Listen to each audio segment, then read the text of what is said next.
Ladies and gentlemen, welcome to Malaysia, a nation admired for its rapid development, multicultural richness, and economic transformation. From the bustling streets of Kuala Lumpur to the ports of Johor and the tech parks of Penang, progress appears ever present. Highways stretch farther, towers grow taller, and yet, in the quiet corners of the same land, there are those who remain forgotten. The reality of Malaysia is not singular. It is a story of contrast, of growth and neglect, of hope and hardship. This documentary seeks to explore that contrast, to understand not just the statistics, but the human stories behind them. This is The Divide, a journey through poverty and inequality in Malaysia. Poverty is often misunderstood. It's not the absence of income, but the absence of access to drinkable water, to nutritious meals, to affordable housing. In Malaysia, poverty appears in three major forms. Absolute poverty, where the basics of life are a daily struggle. Relative poverty, where individuals survive but cannot fully participate in society. And hardcore poverty, where deprivation is extreme and persistent.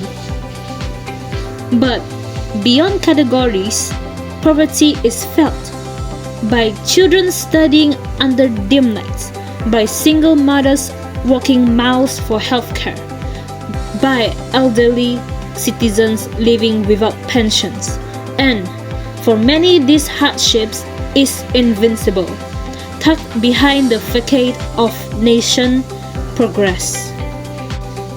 Malaysia's economy has expanded tremendously, from agriculture to manufacturing, from local markets to global exports. Yet, this wealth has not been equally shared. The Gini coefficient remains high, reflecting a nation divided by income and opportunity. In cities, executives enjoy bonuses and benefits.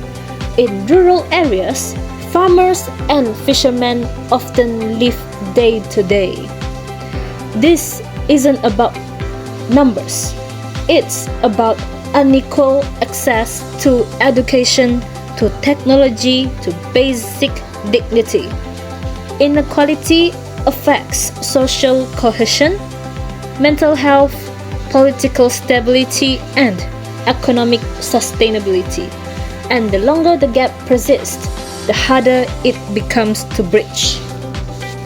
Then came a global shock, the COVID-19 pandemic, a health crisis, but also an economic mirror. Malaysia's absolute poverty rate rose to 8.4% in 2020. Thousands lost their livelihoods overnight. Street vendors, daily wage earners, and small traders were among the hardest hit. Lockdowns may have saved lives, but they also deepened suffering for many. Digital inequality widened the gap. Some attended Zoom meetings, others had no internet at all. The pandemic revealed a harsh truth. Development without resilience is fragile. Recovery has begun, but for some, it is still a long road. Malaysia is a federation, yet the disparity between its states is striking. In Selangor, the average household enjoys modern infrastructure, healthcare access, and job opportunities. poverty there stands at just 1.2%. But in Sabah, one of the richest states in biodiversity, nearly 20% live below the poverty line. Why? A history of underinvestment, limited access to roads, schools, and hospitals, and an economic model that often overlooks rural potential. These figures are not abstract. They are daily realities, invincible in school dropout rates, maternal health statistics, and youth migration to urban centers. Without regional equity, national progress remains incomplete. Can theory explain reality? The Kuznets curve argues that inequality rises in the early stages of development, then falls as prosperity becomes widespread. But for many in Malaysia, that second phase has yet to arrive.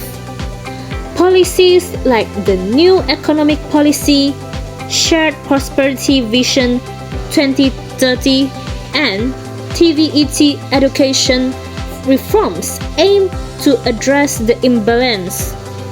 But questions persist. Are these policies inclusive? Are they implemented fairly?